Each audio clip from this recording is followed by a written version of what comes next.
All right, everybody. All right. As I am getting everything set up, thank you guys for joining in. Thank you. I am so excited. Like, it's weird. Like, when you've been in business, sometimes you don't take the time to celebrate. And I was just talking to a client today. She was talking about joy and grace. And I said, I dare not celebrate things. I've learned that because, I give grace because I am because they were. That's how I feel about the people who came before me. That's the grace that I'm able to give. And it just brings me joy to be able to serve and to be able to share my gift. This is a God-given talent. This is a God-given gift. And I don't take it for granted. So I have a little video that I would like to show you guys before we get started, and then I will introduce everybody. Again, you guys, thank you for joining me to celebrate Truth Healing Evolution's 7th birthday. 7 years ago today, Truth Healing and Evolution Counseling Services was born, and tonight we're celebrating. I'm paying homage to my grandmother, who taught me resilience, my dad, who taught me to just do it, and my papa, who taught me not to fear. Tonight's wellness webinar, entitled Wellness and the Mind, Body, Soul, and Spirit, allows me to highlight some of my favorite people. Speaking on spirit is Pastor Sam Casey. Talking about the body is Miss Dami. And speaking about the mind is my son Jailen and Iman Youth Cameron. And I, Wendy Whitmore, will be talking about the soul. I am who I am, just like many of us, because of who came before me. Year 7 is dedicated to the memory of Aaron Hodges, my dad, Windel Whitmore Sr., my papa, and Ruthie Jackson, my grandma. Love and blessings as always, you guys. Let's get started. All right, everybody. Wow. So as I'm seeing that, I'm not even going to apologize for any tears because you deserve it. My father would have turned 70 this May. And I had this whole plan. My mom turned 60 in September. I turned 40 in December, and my dad was going to turn 70 in May. And I had this whole plan to celebrate my 7th and my dad's 70th, and to culminate us all turning, these milestone ages in year 7 of my business. And so I wasn't going to celebrate, right? And so I thought, how dare I? I am because they were.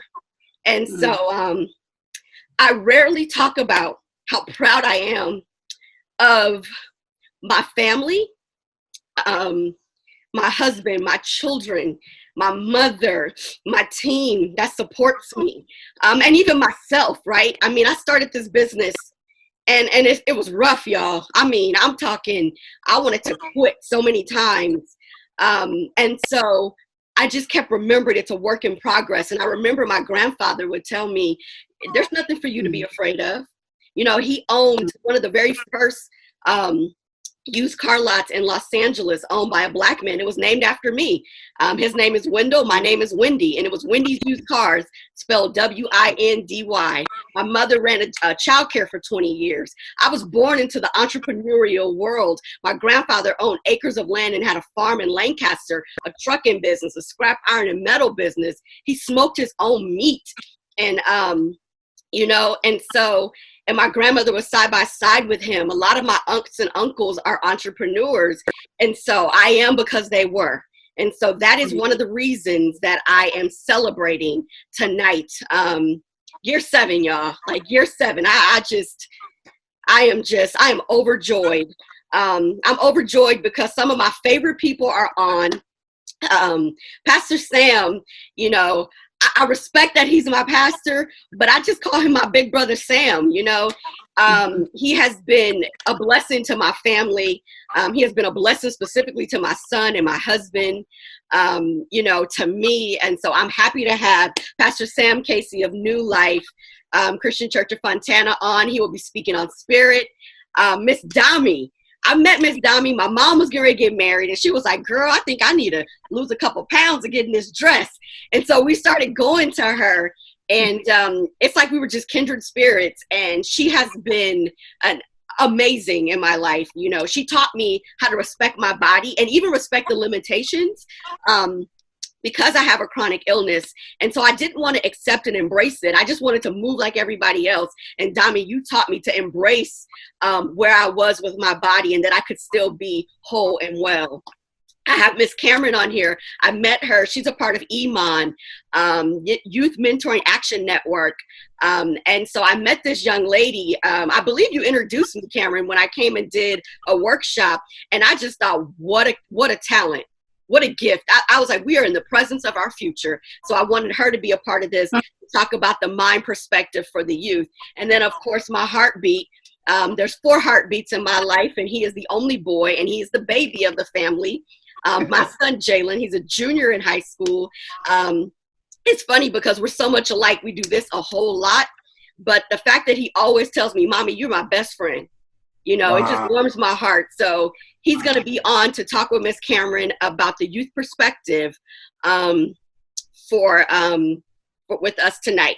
So without further ado, we're going to talk about the spirit, the soul, the mind, and the body. And so I'm going to start with the soul, right? And so let me explain the soul and why, making sure that your soul, that you pay attention to it, is important. Your soul grounds you. So I want you guys to think about the soles of your feet, right? Your feet is what keeps you moving. They're what keep you rooted.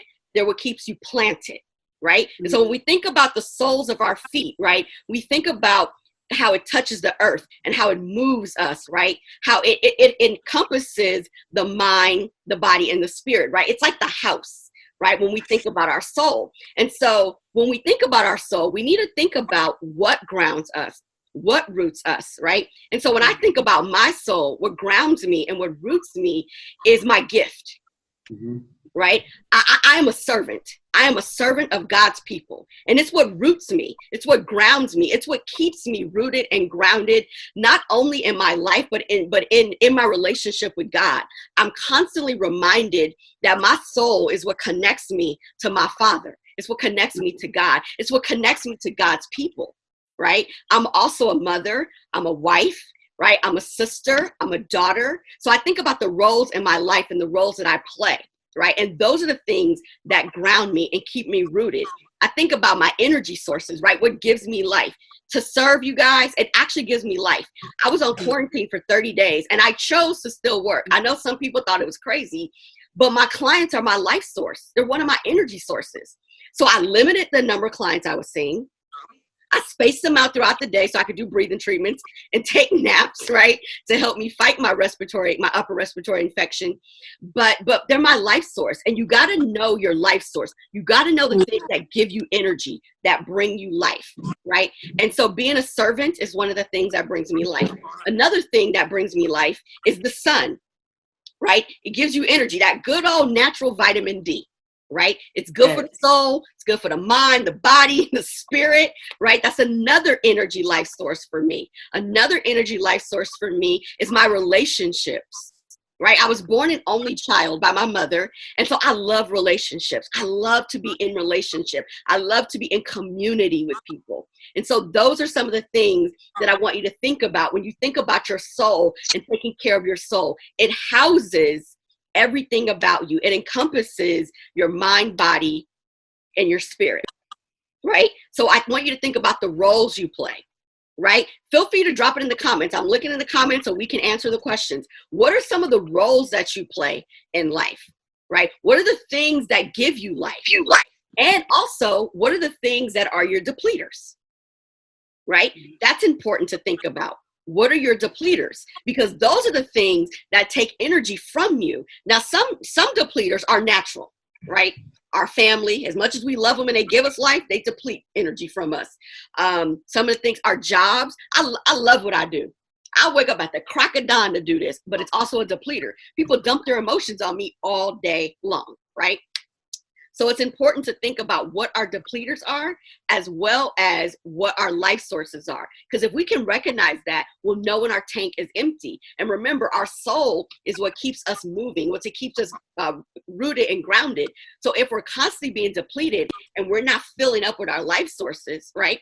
How do you serve from an empty tank? How do you serve from an empty tank? So I know I'm going to throw a little monkey wrench in here for y'all. Anybody here on the panel tonight, anybody have anything to add about the soul? about what I said about the soul? Feel free to hop in. Well, definitely. First of all, Wendy, congratulations to you. Before we go any further, we're so proud of you and so grateful to have you in our lives, personally, for me and my family. You've been a tremendous blessing. But the soul is so important because if our soul is not healthy, our thinking is not healthy. We're operating off of emotions that are not healthy. And then it also affects our ability to be willing to do something or not do something. Right. And if your soul is not healthy, in most cases, our will is leaning toward things that are more negative and detrimental to our overall health. And so when you're talking about soul care and the soul being the house, it's important that we take care of our souls. And I'll talk a little more about that later, as you know, about talking about the spirit. Because when we talk about our soul and our spirit, when our souls are off, our spirits can't make that healthy connection that we need to make in the spirit as well as with individuals. Right. Right. Absolutely. Anybody else have anything to add about the soul? Well, I just think it's this is the conduit, right? Like simply stated, it's that go between your spirit and your physical experience. Mm-hmm. So it's the umpire, it's in charge as far as having the natural experience that you're having here, being a supernatural being, right? So it really needs to get all the factors as right as possible, or at least be consistently fed with life, right? Because there are two options, life or death. So it needs to be fed with life, which is what we were created for, right? And a lot of times I think that if someone's not taking ownership of the mind, of that soul, that realm, they may not be choosing life consistently, right? Just kind of taking whatever happens to it, because things just come at us, right? Like it just comes. Right. Yeah. Right. Absolutely. Do any of my young minds, y'all got something to add about the soul? I know my son like, Ma, you are not putting me on the spot. You brilliant, baby. Let the world see how brilliant my baby is. Okay. Bye, Jailen. Cameron. I have nothing to add to this one. Okay. I think what you all said was very insightful and very relatable in the sense that these are depleters, and then you have to be able to recognize them as such. And as a young person, it's kind of hard to recognize these depleters because it's so easy to validate them. Like sometimes your friends or your family, like you said, Ms. Whitmore, can be depleters, but it's like you validate them by saying, oh, I've known them so long, but they've done this for me, but they still drain your energy and your soul. So. Right. And that's extremely important, again, because the same things that can give us energy and give us life can also be the things that deplete us, right? Because I'm a server, sometimes I can overserve, and I know that, right? Mm-hmm. And so I constantly have to find, I don't believe in the word balance, I believe in priority. I have to prioritize where I'm at, right? Because when you think about balance, how can you really keep balance? Like that's a little crazy. You kind of go crazy trying to balance this and balance that. So I have to think about what I need to prioritize, right? I got to get tunnel vision. And if what I'm focusing on is not within my tunnel vision, I know that I can't go serve it. Because when I serve, I want to make sure I can serve 100% because that's just who I am, right? Right. Do we have any questions in the chat before we move on from soul? Any questions? I know there's a little bit of a delay. So I'll try to make sure. Hey to everybody who's over here talking about.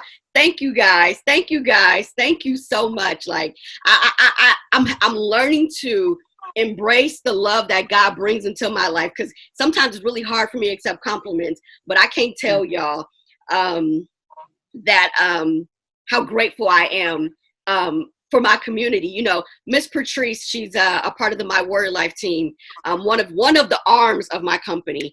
And, you know, I used to always complain about being an only child, right? And she told me one day, she said, Wendy, she said, you are so loved. Stop worrying about that. God didn't give you biological siblings that your mother raised with you. God gave you so much more. So I can't tell y'all how blessed I am. So let me introduce my big brother. Okay, Mr. Sam Casey, y'all. Mr. Sam Casey. Let me tell y'all about my big brother. When I met Pastor Sam Casey, I actually met him when I was a child. Didn't realize I met him when I was a child because I went to high school with his two little cousins. Wow. And when I started playing, but I got like a photographic memory. I remember you coming to support them at stuff at Altaloma High School. Yeah. So I remember like some years later, me and Ebony had lost touch, and she invited me to church. She said, you know, my cousin, he just planted this church, and, you know, I think maybe you would like it. And I came, and you know how sometimes you got church hurt. So I didn't join for 5 years. I think I started serving before I actually joined. But Mr. Sam Casey is Pastor Sam Casey. He is, he's a servant. And I think one of the reasons that I connect with him is because he has a servant heart, not just because he's a pastor, but because he's a community advocate. And I love my community. I love community work. And so without further ado, Pastor Sam Casey is going to speak to us on wellness and the spirit. Well, again, thank you so much, Wendy. Again, we celebrate you in your 7 years. I'm going to stick within my allotted time. So the question you asked me was, a well mind is a necessity in your spirit, leading you to discover God's purpose for you. How have I allowed my spirit to lead me? Let me first say that it has always been easy, even being as mature as I believe I am in my relationship with the Lord. Being led by the Spirit is a constant daily submission to the will and authority of God. But that goes back to what you said earlier about having a soul that is healthy, a soul that is in tune, that is open, and is not overwhelmed by the vicissitudes or all of the many things that come up against us in life. But some of the things that we must keep in mind about a well mind. You want me to go there now, Wendy? Go where? About a well mind. Yes. So when we think about what a well mind is and why it's a necessity in order to remain rooted in God, the first thing I would want the viewing audience and those to understand is, number one, it helps us to understand ourselves naturally before spiritually. I think sometimes we are so spiritually, out there sometimes that we don't understand that we still live in a natural world. But it's our spirits that helps us to overcome the natural parts of our lives. That's why it says in 1 Corinthians chapter 15, verse 46, it says the spirit did not come first, but the natural, and after that, the spiritual. So if we take care of our spirits, it will help us to deal with the natural. The second thing, it helps us to lean into the transformation process, because that's what all of us are going through, specifically in our minds. That we, as we continue to grow and nurture our relationships, most importantly, this one with God, it helps us to extend in this relationship. But if our mind and our spirit is not aligned, it makes it very difficult. That's why in Romans chapter 12, it tells us, do not be conformed to this world, but be transformed by the renewing constantly of our minds. Because it helps us to deal with natural people, and it helps to deal with spiritual people. But we've got to be, and ultimately, when you have a well mind, well spirit, it helps you to develop the proper perspective and prospective. Two things. Perspective is how you view things. Prospect is how you view it in reference to how you're acting and responding in the present with future implications. So it helps us to understand those things. And then finally, and I'll close here, it helps us to be less self-centered. Some of us are so caught up on ourselves. When you have a healthy spirit, you're able to open up space like you always do, Wendy. You're able to create space for other people because you're taking care of your soul, taking care of your spirit, and you're well enough not to be intimidated by those who may even be gifted more than you. But here's the thing that we must understand, that it helps us to be less self-centered and me-focused to others around us. So that's why it's important for us to be well in our minds. And listen, what Wendy didn't tell you, and I will say because she can't say it, when I was not well in my mind, but I could not work out at the altar, I worked out on her couch.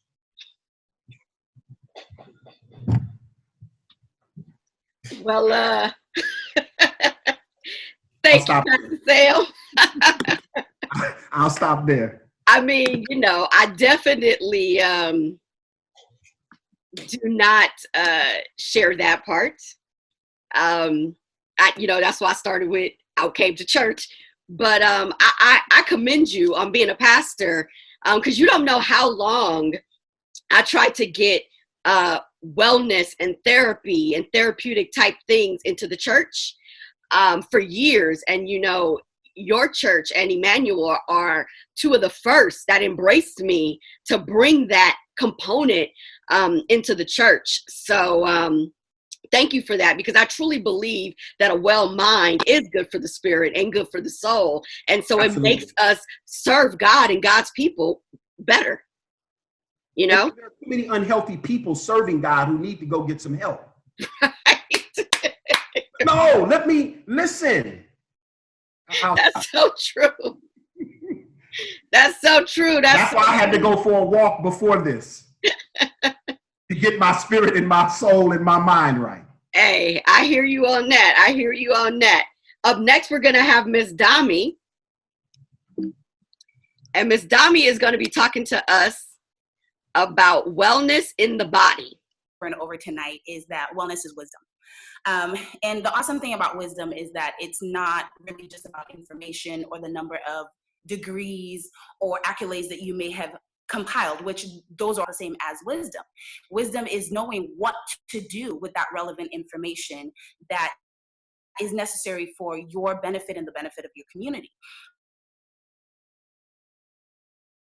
And so with it was I remember the moment in my life when I came to this conclusion, as I had built a business, I had all this experience with wellness,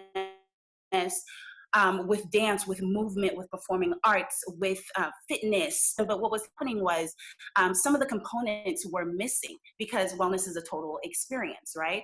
And so some of the components were missing, and I was getting sick off of lifestyle choices. So, there's basically a lot of the major diseases that we deal with, especially in our community today, are lifestyle diseases. I mean, they may be chronic, they may be huge, they may lead to, unfortunately, death, but they're actually lifestyle based because of choices or ignorances, really, that have been applied consistently over the years.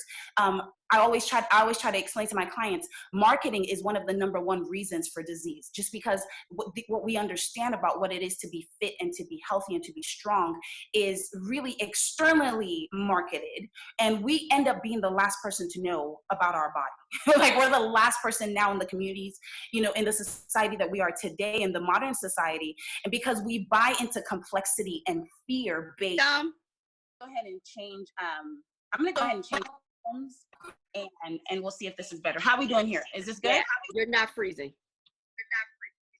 Okay. Well, today the mobile phone loves me more than my computer.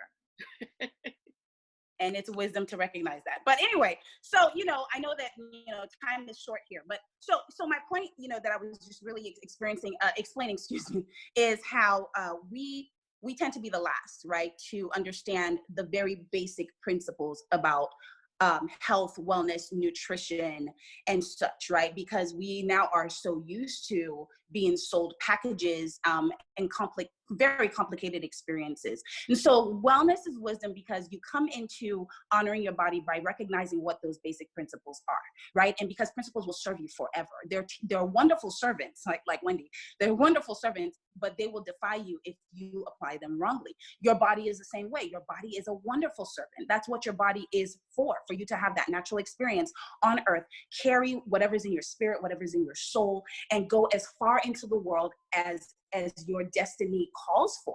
And so a lot of times you'll see amazing people accomplishing great things, and somehow it's deep, but it's not deep. They'll get to a place where they're like, you know what, I should totally take care of my body, because I'm not going to be able to go much further when I start breaking and falling apart. And so I remember one of my favorite speakers, Joyce Meyer, said that. She said, but for 2 years it hurt. And thankfully she had enough spiritual and mental wisdom to understand the principles of, yes, it's going to be uncomfortable for a while, but I got to stick with it because it's worth it for me to take care of this body, honor this body with its food, with its hormone, with its immune system, with its movement and its strength, so that I can keep carrying this message to the world for as long as I will, into my hundreds. I tell my clients all the time, your 80-year-old self, your 90-year-old self will thank you, okay, for the investments that you've been making 20 years ago, 30 years ago, 40 years ago. And muscle has memory. The body has memory, right? It will remember the movements, the strengths. And even if you kind of fall off track a little bit, it'll appreciate you because it remembers what you invested, and it'll actually keep picking up again. That's why we call it muscle memory. I can always tell when someone comes to me and I see the way they kind of do things, their flexibility, their range, their form, their posture. And I go, okay, you've applied a little something into this before, and your body is actually remembering, right? So again, it's deep, but it's not deep.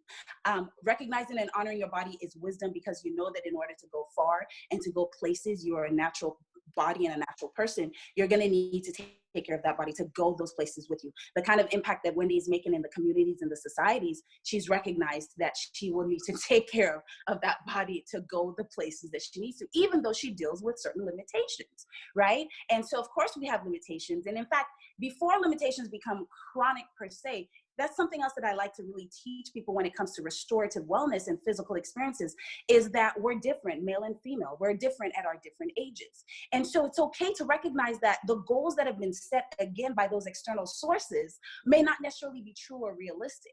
As a woman, do I really need to have an 8-pack, 6-pack, 20-pack? I need to have a healthy flat tummy, right? But do I really want to start messing up my hormone balance and my cycles because I've been painted pictures? So that's not honoring just because you're doing the most, or you're hurting yourself, or you're now excessive, or you're judging other people. Just I feel like there's so much to clean up. You know, just like Pastor was saying that, you know, you're over here serving God and you are just really not well. You need to get well, right? And I feel like sometimes we just need to understand the wisdom of principles, and we got to honor those principles. And that's where wellness comes in. And one of the things I'll tell women especially is this: you have to honor the principles as you find out what physically works, as far as how much food do I eat? How do I eat this food? What's really true about this?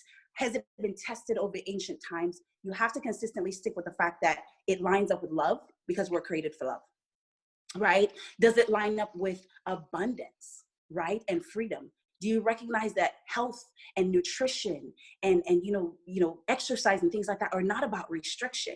It's the fact that, it's not that, I can't eat this, I can't eat this, I can't eat this, I have to count this. No, when God created everything and said this is good, he meant this is good. There's so many things you can eat, so many flavors you can enjoy, right? So you can't get into restricted thinking, because that's another thing that's sold to us, is how it's just green leaves and that's how you're going to be healthy, right? That's not honoring the body, because we're also giving your body feedback and lies that becoming healthy and well is such a terrible and gruesome process, when it really is not. It's enjoyable, and you will get the feedback.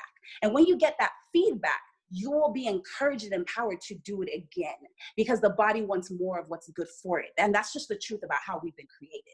So anyway, I'm a great ranter, and I could just go on and on, but you know what? I'm going to just let it be right now, especially since half the time was spent with technology glitches. But I really hope that helped somebody, and that kind of just brought a nutshell into your mind that wisdom and wellness go hand in hand. Recognize the principles that must be observed and honored. Apply them over and over again, because principles and your body will serve you to the end. So I love that, Dami. I absolutely love that. I love, you know, how you're talking about honoring the body, because I think that one of the things that people forget is that we are a total package, right? I call it the 360. And if you're not taking care of all the components, you're not well. So you could have a well spirit, but if you're not taking care of your mind, your soul, and your body, okay, yeah. If you could have a well body, but your spirit, soul, and mind is all over the place. So it's like wellness is a full 360 experience. It's not just one thing. You got to be well in all aspects. So remember, we have to honor our body. Dami taught me this with having a chronic illness, you guys. Like, it wasn't until I met her that I learned to embrace my limitations, and that even within my limitations, I was okay. Like, I could still, you know, I was like 20 pounds overweight when I met Dami. And she really worked with me with my limitations and taught me how to take care of my body, how to honor my body. So when I was coming up with questions for the panel, I immediately thought about, paying homage to you, Dami, for teaching me how to honor my body. So thank you again so much. So we're gonna go to our next one, and let's see if I can get it to work. We're talking about wellness in the mind, right? But we're talking about it from the youth perspective, right? And so we are talking about it, from the youth perspective, because what I really, really believe is that, not that I believe, what we all know is that the youth are our future. And we forget sometimes to pour into them. What we pour into them is not even resources sometimes. It's like finance, right? Our finances. We make sure we take them to church. We take them to Bible stuff, like all of those things. And I think that's amazing. But we forget their mind. We forget to massage their mind. We forget that their amygdala is bigger than their prefrontal cortex, right? Until they're about 21. And if there's any trauma in their life, the prefrontal cortex isn't growing, and it's not fully matured until about 25. And sometimes it doesn't mature at all. The amygdala is where all the emotions are. The prefrontal cortex is logic and reason. So when your teenager say they don't understand, they really don't, y'all. They logic and reason is not fully developed. So a lot of times we get mad. I thought you understood what I was saying. No, they don't. The amygdala is what's controlling everything. And as the prefrontal cortex matures, the amygdala gets smaller. So they're ruled less by their emotions and more by logic and reason. But when there's trauma in their life, that means that the prefrontal cortex is not being properly massaged and nurtured, right? When there's trauma in their life, when there's peer pressure, when there's all these different things, and we aren't paying attention to their mind, right? Somebody in the feed said, stop judging our youth. Absolutely. We forget about that. We forget that this is not fully developed. And the more you criticize them, the more that they see that they shouldn't see, the more that they hear that they shouldn't hear, right? We are damaging the logic and reason. That's why y'all meet 30-year-old adults and y'all be like, what's wrong with them? Prefrontal cortex is not fully developed. So without further ado, y'all, I'm going to introduce y'all to my baby boy, although he's not a baby, Jailen Burrell. He's going to speak on wellness and the mind. And son, your question is, how has counseling and wellness experiences made you more aware of what is and isn't good for you? So let me take him off of mute. Let me unmute my baby. All right, Jailen. I call him J-Bird, y'all. Speak to the people, J-Bird. Okay. Counseling, it has literally saved my life.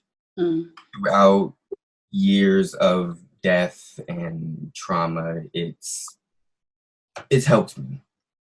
And I think people don't fully understand how much it can help you even as a child or as a teenager. A lot of teenagers don't seek help. And counseling has helped me learn the difference between who I need in my life and who I don't. Or it's helped me not fall into peer pressure, because I know that's something that teenagers or kids in general are always falling into.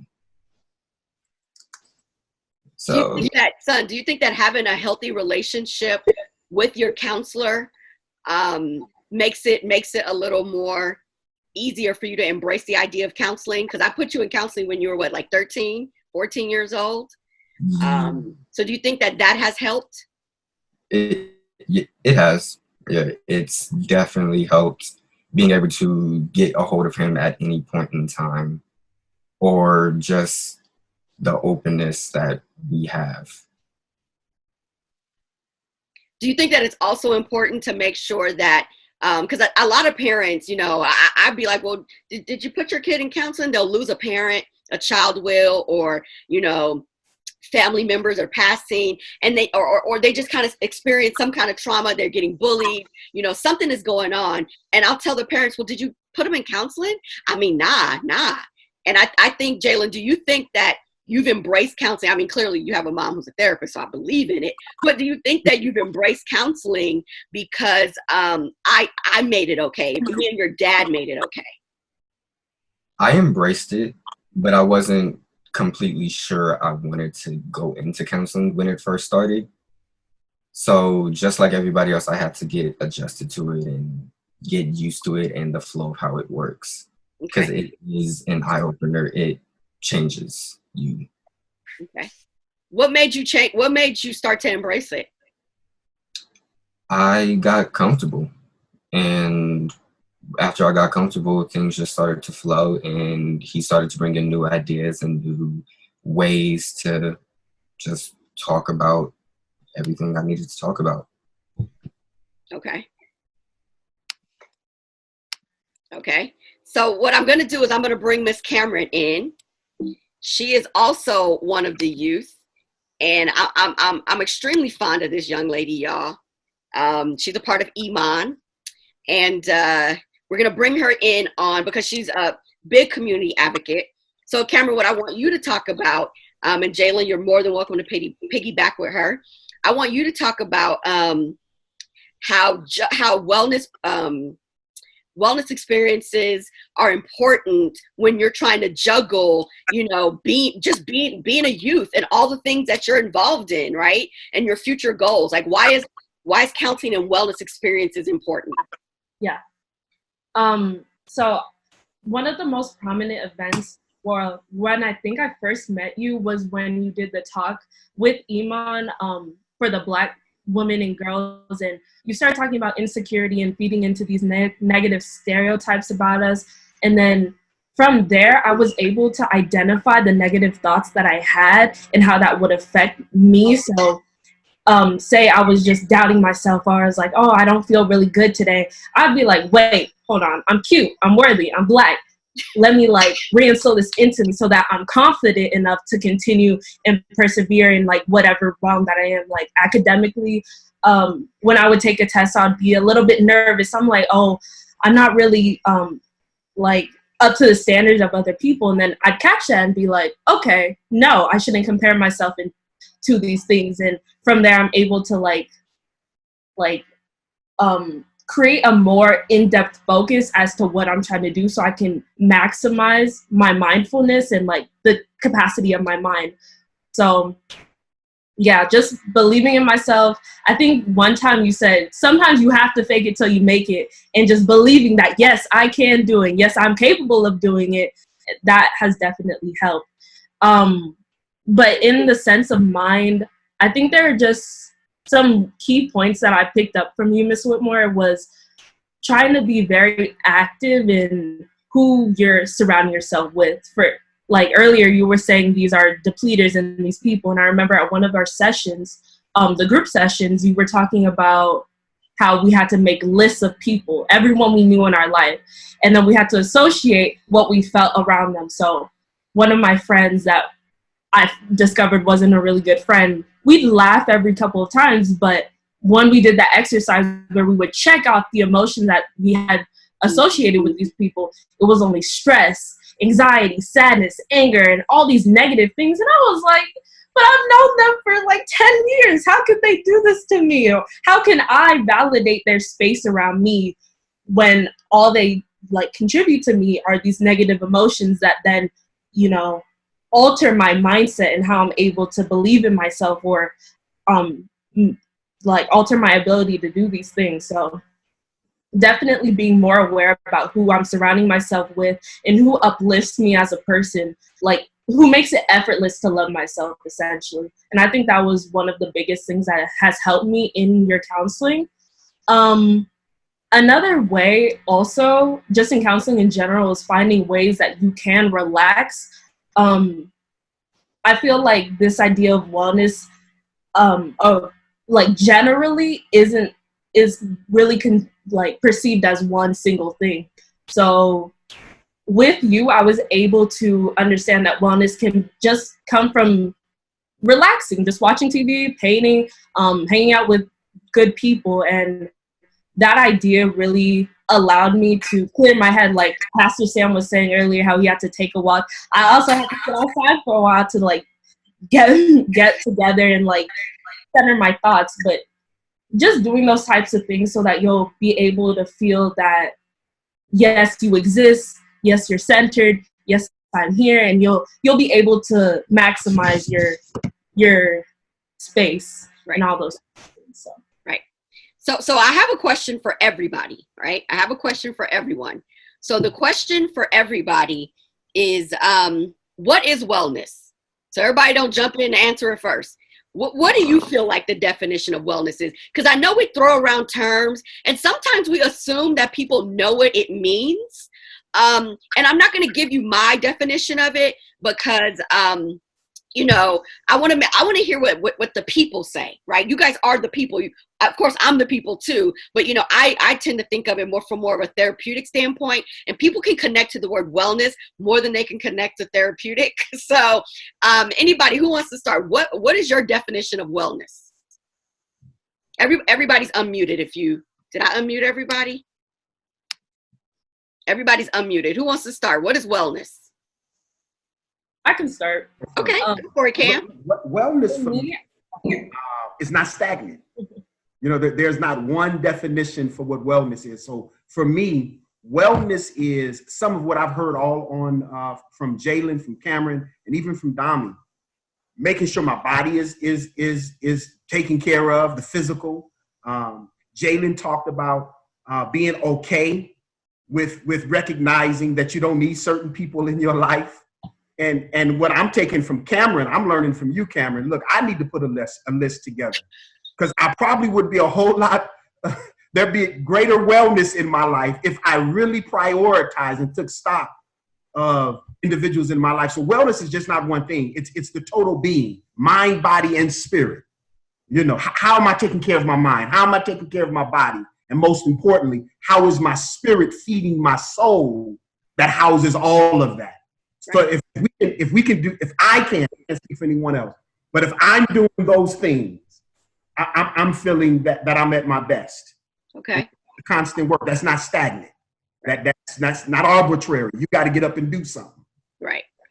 Right. Cameron, you were going to go next. What is wellness?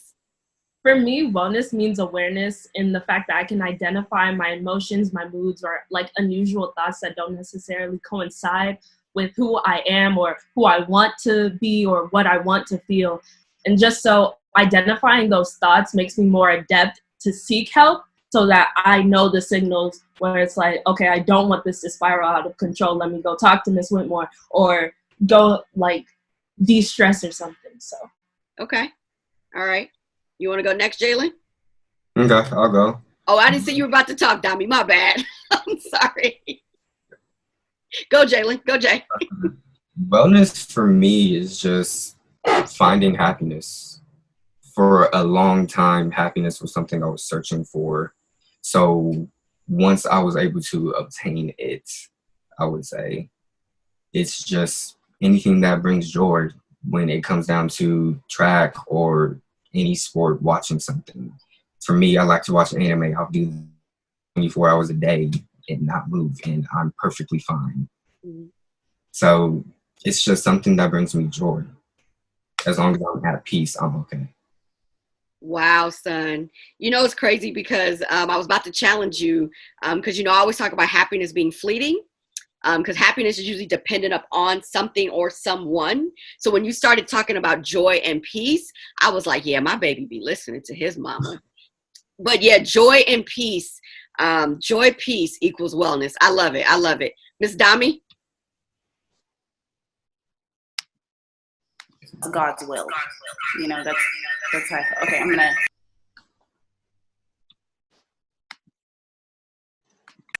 There we go. Yeah?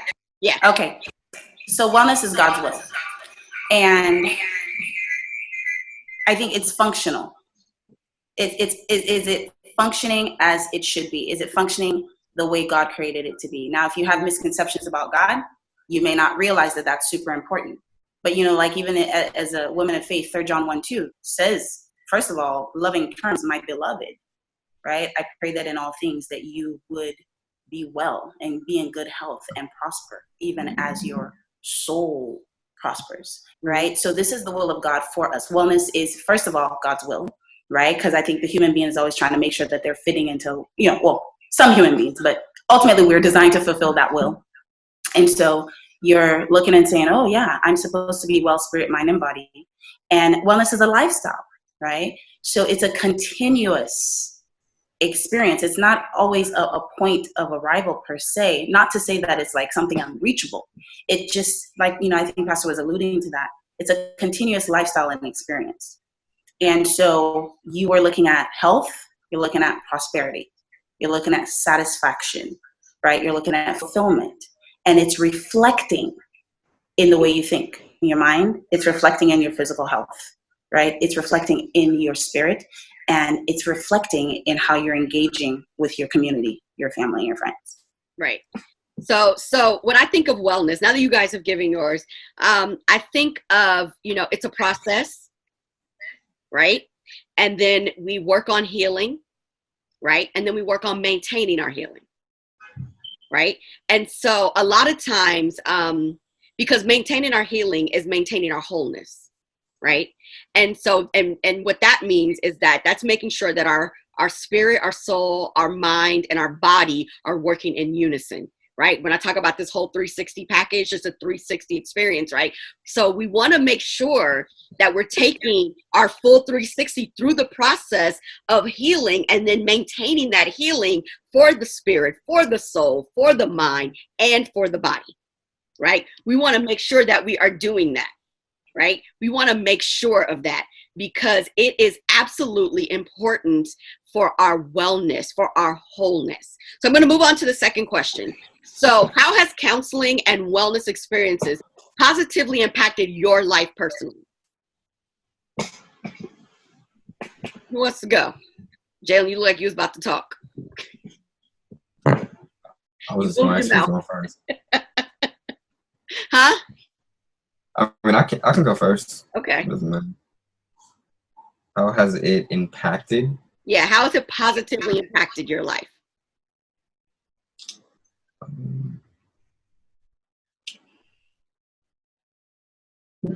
This will sound a little similar to my first answer, but this is really the main thing that it has really helped me with, is just learning who I should be around. I was very lonely for a while, so I became a follower, and that wasn't the best thing for me personally. So getting into counseling and going to events and helping out with her events, it's helped me, because now I know who I can be around, and I still may seem a little out of it sometimes because I'm a talkative person, but on campus or certain places, I don't talk. I'm not seen. Why is that, son? I don't know. It's not a problem with me. It's just I don't find a particular group of people I fit in with, because I have friends in each circle, I guess I would say. So staying with one just doesn't complete me. So instead of being in one circle and then not feeling complete and then having to circle around to all the other people I know, I'd rather just go talk to a teacher or go off campus and get something to eat. It just makes it easier. Yeah, it's interesting because he has this English teacher from when he was in 9th grade, Mr. Alzamora. And I believe that he has been he has been a wellness experience for you on campus. So I'm grateful for him. I'm grateful that you found someone who speaks your language and who allows you to speak your language, so to speak, and welcomes it. So, well said, son. I love you. Thank you. Who wants to go next? How has counseling and wellness positively impacted your life? Well, I'll go.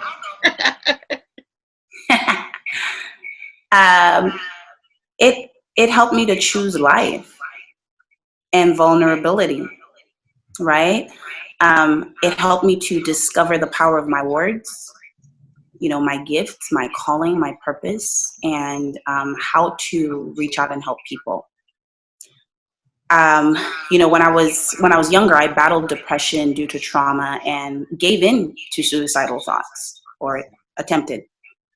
And during that process, I sought counsel, which was definitely new to our culture. Outside counsel, I should say. You know, there are plenty of counselors within the family and, you know, unofficially and things like that. And they're great, but there was just something that prompted me to go ahead and just look into the profession. I'd always been intrigued by it. I always said if I could get several degrees, it would be one of them. And basically at the cusp of that whole initial event, you know, which you have layers that you deal with through the years, seeking the counselor, my sister put a book in my hand called The Battlefield of the Mind by Joyce Meyer. And my brother left me with a word of counsel, I should say. And I think those three things at that time started to open my mind up to be blown away by the importance of what was happening in my thought life, what had happened in my spirit, and my relevance to life. Because up till that time, I was so upset with the fact that I didn't know what I was on earth for. And that was that was one topic. And then I guess the other main topic was the trauma that I had experienced and the healing and all the stuff that needed to happen. And I remember back then I had reached a stage where all the repression that I had stored up all my life that I didn't know about. You know, because I guess that's just what your brain does. You know, I didn't know. I actually didn't consciously know. And it all came out. It all came out, and it was not pretty. And it was embarrassing to the culture, and to the self, and to the faith, and everything. And one of the things I remember I struggled consistently with was the concept that I was supposed to like tell and share and speak it out. And it just was, I completely opposed it. I just did, because it just wasn't done, you know? I'm like, you want me to share my heart, share my problems, tell the issues? It's supposed to be better, make things better. And man, it's weird because I'm a talker, you know, and I help other people that way, but it was just, wow. But I think that really started to open up. And it's just been such a wonderful journey of discovery since then. And it just so happens then that regardless of the degrees and the studies that I went into, my first job was in a wellness department in my university. And what I thought I fell in love with that job, thinking it was more of the design and the leader, was the wellness aspect of the department. I didn't realize that until I got into corporate America, and I was like, this is a great job, but what's going on? You know, and I realized, the wellness component, which is what then led me to basically start looking into certifications, involvement, partnership, serving at other places, studios, getting involved in coaching, church activities that had to do with coaching and mentoring. And people would give feedback and start talking about the impact that I was leaving. I was like, really? I didn't know. I just was really just trying to find a career that would pay well and make people proud. And so my life is, completely where it's at today, just because somehow and intuitively God allowed first my deliverance, my restoration, my healing, to be meaningful for me. And then apparently even in the industry to actually be meaningful for others. Because it's one thing if you get healed and restored and everything and you're in a completely different industry, you know, and you're just making an impact that way, and that would be plenty.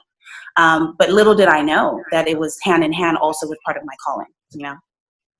Thank you for that, Dami. Thank you for being so vulnerable. I'm extremely transparent, but I think that I know that a lot of my colleagues are not transparent, but the new shift of counselors, we're way more transparent than the ones who came before us. But I feel like that's why people connect more so with counseling, because they go and they realize that the counselor and the therapist is transparent. And so they're like, oh, I could dump my stuff and it could be ugly and I could tell it to you. And I'm like, yeah, because I got ugly stuff too. Here's my ugly stuff. Where's yours? Right. So I thank you for being transparent. Cameron, and then we'll go. Letting me be. So I feel like counseling has definitely made me more in tune to what calms me down, so that I'm able to maximize my attitude or approach towards homework, Iman, community work, anything of that sort. Like Miss Dami said, like I was able to become more vulnerable with myself, so that when the time came that I needed to serve my community, I would be able to have them be vulnerable and be transparent, so that I can easily see, okay, this is what we need to help uplift all of us. So in our respects. All right. Thank you. Pastor Sam? Real quickly, Wendy, it literally saved my life. And I hate it. I wasn't as brave as Dami, specifically growing up in the African-American culture. Ain't nothing wrong with you. Go sit down, I was entered counseling as young as Jailen and Cameron because I know experienced trauma as a young man in my life and grew up with that trauma. And it took me to wait till you came into our lives, not only to bring, and I'm thinking bringing family, but the counseling really was for me. It literally saved my life. Saved my life. I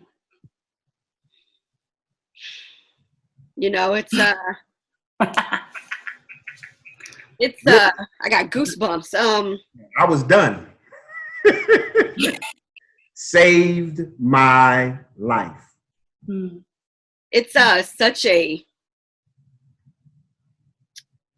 sometimes when I think about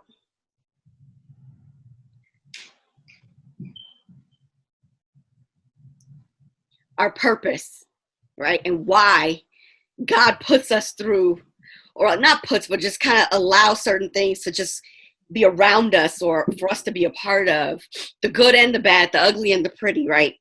Absolutely. I've come to realize that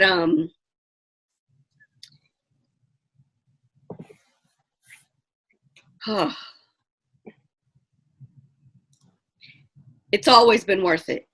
Yes. I think we forget that part, right? We forget that, when it's no secret. I never keep my past a secret. I was molested between the age of 3 and 5 by a family member. My uncle was molesting her. She was his stepdaughter. So she was molesting me to get back at him, and I was supposed to be being babysat because my mom was a single parent and needed somebody to watch her 3-year-olds. Right. And so, and then I was assaulted. I was raped by my stepbrother when I was 13. And this is something that I don't even talk about publicly. I was date raped at 17. And then I was also beat by the Ontario PD when I was 17, when Ontario Mills first opened up. And, it's just trauma after trauma after trauma. And I also went to a predominantly white elementary school in the Valley. And this is not the Valley y'all know, but this was in the 80s when we didn't go to school in the Valley, and I was one of 20 Black kids. And I'm chocolate, and I was just called nigger, and I was spit on. And it's like, as I'm sitting here listening to you guys, I just know that it was worth it. Because there was a time in my life where I was done. I was done a few times. I was done as a teenager. I tried to take pills, and, my mom back then, she was upset with me, but I didn't think, because I hadn't been honest about like the pain that I was living with as a 13-year-old, 14-year-old girl. I didn't tell her. So she just was upset. And I wish that I had been able to say, I need help. But it wasn't until I got to high school and my senior teacher, her name was Miss Pavey, I'll never forget, my English teacher, she was like, you're too beautiful and too brilliant to be so angry. And so she put me in counseling. I didn't even tell my mom, I didn't have a first period. So I would go to school early. And I didn't see the peer counselors. I saw the teacher of the peer, he was the teacher, but he was also a therapist. And so therapy saved my life. And I even ran away from this as a career. I went to college. I was like, I'm gonna be a professor. I majored in ethnic studies, and I remember my professor saying, "Nah, you a therapist." And I was like, "Nah, I don't want to listen to people's problems all day." And then she was like, maybe you should look into psychology as a double major. And I was like, all right, cool. And so then I did. And so I would tell people, they were like, I don't get psychology and ethnic studies. And I'm like, if I'm going to serve the people, I got to know the people, right? And I got to know how other cultures work. And as I'm sitting here, and I know the thoughts are just kind of flowing through me, but I hear the Spirit telling me to speak my truth. And a part of wanting to celebrate, and a part of the people that are literally on this call with me or on this webinar with me, you guys have all impacted my life in such a major way. The people that are on the feed and the comments and the love, I can't tell y'all. I'm so full with God's grace. I'm so full with God's grace. I thank y'all. I know that's not where we were supposed to go. Look, that's what Spirit does. And I thank y'all for embrace it. I thank my mother, who was a single mother, and you know, she met my stepdad when I was 7, and he embraced me. I never was called a stepchild. You know, as a matter of fact, they were never actually married, and he just loved me unconditionally, and it was all worth it. It was all worth it. I know I had some other questions for you guys, but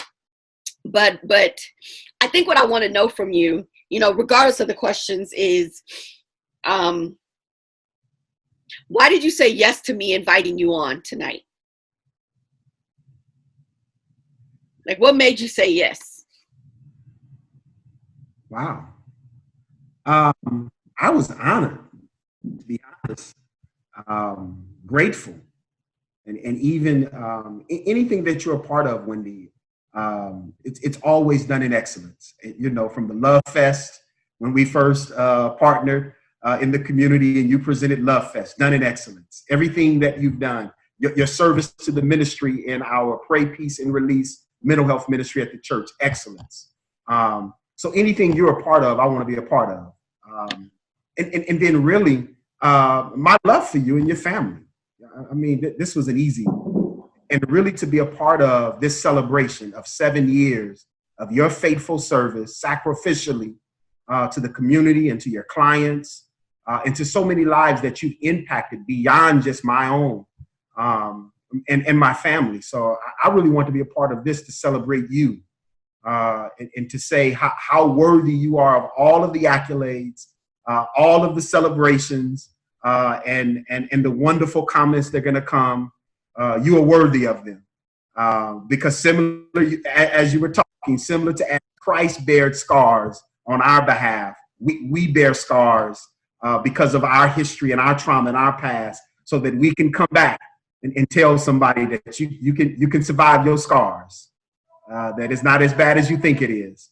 So I really want to be a part of your celebration, even if I didn't have a role to speak or anything, but so proud of you and celebrate you in these 7 years.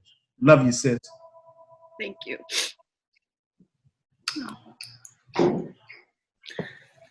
Well, I was honored. I was just like, wow, this is like, you know, and to be honest, Wendy, I feel like you ministered right back to me, because I thought, well, man, she must think well of me, you know, to include me and to invite me, right? And Cam? Yeah, I definitely agree. Just the way that you've given back to the community, I just wanted to emulate you and your power and your grace that you've bestowed upon us. And in whatever way, thank you for inviting me to this webinar. So I feel like I'm helping everyone who's seeing this, everyone who will see it, because I feel like I'm doing what you've always been doing, which is helping, spreading love, spreading information, and doing everything. So thank you. Thank you.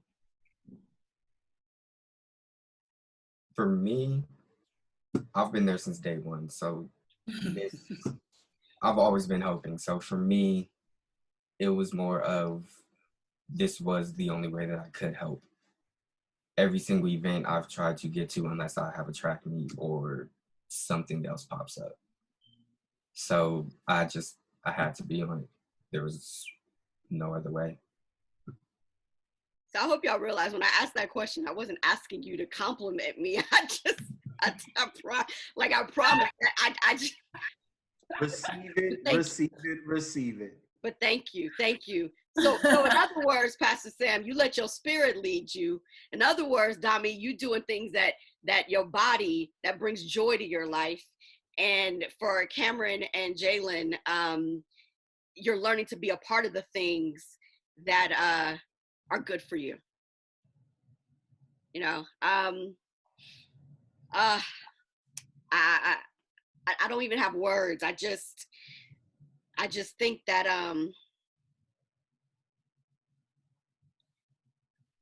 I just know that God gave me something to give to his people, and how dare I not walk in it and honor it. So wow, you guys. Are there any comments? Let me see. There are any questions coming up? Do anybody have any questions? I know there's a little bit of a delay, but does anybody have any questions for any of us on here? Because I know, I'll wait a little bit because I know it'll take a minute for the live stream to catch up over onto Zoom. If you do have any questions, drop them in the comment section. I am looking at the live feed on Facebook. But I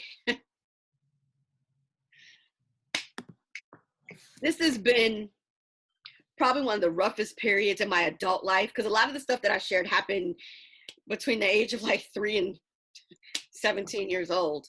But losing all these family members, when I lost my grandfather, that was difficult because he was kind of like the one person in the Whitmore family, in my biological father's family, that I connected to the most. So it was almost like I lost my Whitmore person, right? And then when my dad had a heart attack the day before Thanksgiving, I remember just not wanting to believe it. He had 2 strokes prior to that. And it took me a minute to adjust to him having a stroke. I couldn't even walk next to him, not because I was ashamed, but because, that was my guy, and to see him struggle. And so when he got sick, and then my mom had a mild stroke that same year, 2018, I'm sorry, Christmas Eve. And then my dad died in February, and then I lost a cousin, an aunt, and then my grandmother. And I took time and I worked through the grief, right? But after my grandmother passed, and I looked back over all the loss, I remember hearing my spirit say to me, you have to pivot. And when you pivot this time, you got to do it with purpose. Mm-hmm. And so everything that I have been doing and that I'm going to continue to be doing is only within this tunnel vision lane, so to speak, of wellness, right? And I'm not saying that I haven't been doing that before, but I think that, my mom will joke and be like, well, you turned 40. So when you turn 40, your mind changed. But pivoting with purpose has been something that I have been, struggling with. And so when God told me to celebrate in spite of, this is what he gave me. I was laying in bed at about 2 a.m. and I wrote out all y'all names. And then I was like, all right, so I'm gonna hit them up. I would have texted y'all at 2 a.m. because I'm a night owl. If anybody knows me, you'll get an email at 3:45 a.m. from me. But God gave me this, and I just ran with it. And so I can't thank you guys enough for hopping on and being a part of this. 7 years, y'all. I rarely say I'm proud of myself, but I must say that I'm proud of what God has helped me build. Yeah. I really am, and I'm proud of the work that I get to do and the people that I get to encounter, being with Cope and New Life and Iman and Tori and you, Cameron, and being with my heartbeats. Oh God, my heartbeats, y'all. If anybody know my story of how my blended family became a family, God gave me, I gave birth to 1 child, but God gave me 4. God has been teaching me what true unconditional love looks like, that I don't have to give birth to a child to love them and be willing to lay down my life for them. I'm so full, y'all. I just, thank you. Thank you. Thank you. And if you guys don't have anything else to say, other than Pastor Sam, you closing this webinar out in prayer. Thank you. I'm grateful. I'm grateful. Thank you. Take it away, Pastor Sam. Amen. Let's pray. Father, we thank you. We honor you for this day, this time, this moment to pivot with. God, we love you for what you have done, not these past 7 years, God, but you said in your word that before Wendy was even formed in the womb of her mother, you had already purposed out her life and marked out even this moment.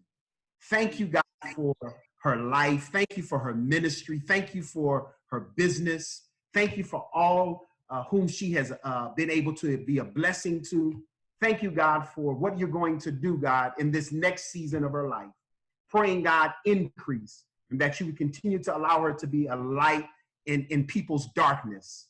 And God, I pray that even as she continues to be vulnerable and show her scars, I pray, God, that you continue to do a healing work in her as she continues to be healing for so many others. God, we personally thank her, God, for what you have done through her for our families and for all of the families that she has been able to minister to. Now, God, continue to bless her, keep her and her family, continue to open doors for her, continue to make ways, God, that she has not been able to even see and even imagine that will open for her.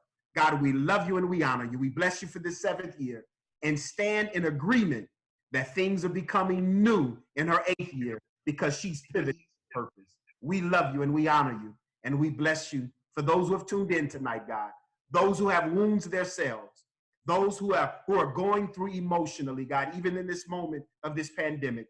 We pray, God, peace, and we speak it over their lives now. We realize, God, that the power of life and death is in our mouth. And so, God, we speak a life over those who are watching, those who are connected to this process, and ask, God, that you continue to help us to take care of our souls through connecting with your spirit and then allowing your spirit to lead us to conform to the image of your son, Christ, that ultimately, God, we continue to bring you honor and glory. We thank you tonight. In Jesus' name, amen. Amen. Amen. And my team would kill me because we are actually hosting a workshop tomorrow. Tickets are $15. I will put up the flyer. Of course, we're going to be talking about wellness, but we're going to be talking about the mind and the body and how they function as one. This will be it'll be amazing. I didn't realize that I had such a full week. We did a wellness webinar last night. I'm doing this one tonight, and we're doing a workshop on Friday. But this is all within God's purpose. So again, thank you guys. Thank you everybody who's on here. Cameron, I love you, baby. My number will never change. You will always have access to me no matter where you go for school. I mean, you know, Jailen, you live in the house with me, so hey, you know, you can't get rid of me. Dami, Pastor Sam, to everybody who is on the live, you guys, blessings and good night, everybody.